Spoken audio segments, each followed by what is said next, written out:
कैसे हैं आप सब। स्वागत है लेटेस्ट मार्वल न्यूज चैनल पर। आज हमारे पास अवेंजर्स डूम्सडे को लेकर एक नई रिपोर्ट है, खास तौर पर इस बारे में कि डॉक्टर डूम फिल्म में कुछ खास लोगों को क्यों टारगेट कर रहा है। हमें पता चला है कि डूम स्टीव रॉजर्स के पीछे जाएगा क्योंकि उसने एक इनकर्जन पैदा किया था और अभी सेट से जो रिपोर्ट्स आई हैं वो भी इससे सही साबित करती हैं। लेकिन ये तो सिर्फ कहानी का एक हिस्सा है। बड़ा प्लान ये है कि डूम सच में मल्टीवर्स को बचाने की कोशिश कर रहा है। कॉमिक्स की time runs out story line में डूम पूरे मल्टीवर्स में जाकर मॉलिक्यूल मैन को खत्म करता है क्योंकि वो असल में एक टिकिंग टाइम बॉम्ब जैसा होता है। एमसीयू में भी वैसा ही कॉन्सेप्ट हो सकता है। फर्क बस इतना है कि यहाँ डूम उन लोगों को ढूंढकर खत्म कर रहा है जिन्होंने इनकर्जन्स पैदा किए हैं। तो इस लिस्ट में सबसे पहले आता है स्टीव रॉजर्स।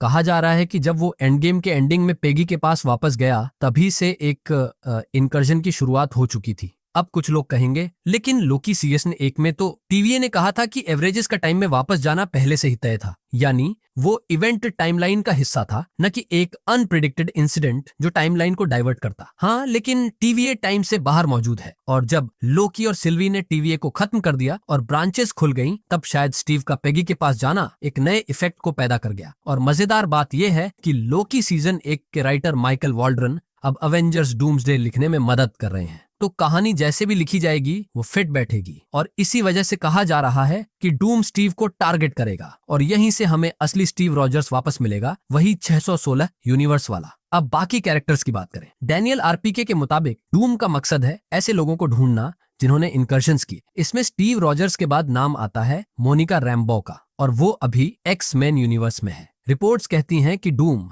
वहां सेंटिनल्स लेकर एक्स मैंशन पर अटैक करता है। पहले लोग सोच रहे थे कि वो प्रोफेसर एक्स जैसे एंकर बीइंग्स को मारना चाहता है, लेकिन अगर डूम मल्टीवर्स बचाना चाहता है तो वो उल्टा काम होगा। असली वजह यह है कि मोनिका का वहां होना खुद एक इनकर्जन है। इसके बाद आता है डॉक्टर स्ट्रेंज। हमें पता है उसने पहले ही एक इन्फ्यूजन कर दिया था और क्लिया ने उसे ये बताया भी। मल्टीवर्स ऑफ मैडनेस में उसने कई यूनिवर्स में वक्त बिताया। अब थ्योरी ये है कि क्लिया दरअसल डूम के लिए काम कर रही है। हो सकता है उसे ये न पता हो और वो डूम को किसी और नाम से जानती हो, लेकिन अंत में वो स्ट्रेंज को डूम तक ले आएगी और डूम उससे कहेगा कि स्ट्रेंज तुमने बहुत बड़ी गड़बड़ कर दी है। ये सुनकर स्ट्रेंज सब ठीक करना चाहेगा, इसलिए कयास लगाए जा रहे हैं कि स्ट्रेंज और डूम साथ काम करेंगे। पीटर पार्कर भी लिस्ट में है। नो वे होम में उसने बड़ा मल्टीवर्सल गड़बड़झाला किया था। भले ही सब सही लग रहा था, लेकिन दूसरे यूनिवर्स के कैरेक्टर्स का आना अपने आप में इनकर्जन ट्रिगर कर देता है। इसके बाद आता है वेनम का सिम्बियोट। रिपोर्ट्स कहती हैं कि वो हमारे यूनिवर्स का नहीं है और एडी ब्रॉक भी थोड़े समय के लिए 616 में रहा था, तो दोनों डूम के टारगेट होंगे। डेडपूल भी इससे बच नहीं सकता। उसने भी अलग अलग यूनिवर्स में जंप किया, यहाँ तक कि अवेंजर्स में शामिल होने की कोशिश की। ऐसे में डूम उसे भी लिस्ट में रख सकता है। और आखिर में आती है स्कारलेट विच। उसने तो मल्टीवर्स ऑफ मैडनेस में भारी तबाही मचाई थी। मार्वेल इस वक्त उसके रोल पर पूरी तरह चुप्पी साधे हुए है, लेकिन अफवाहें कहती हैं कि डूम शायद उसे वापस लाए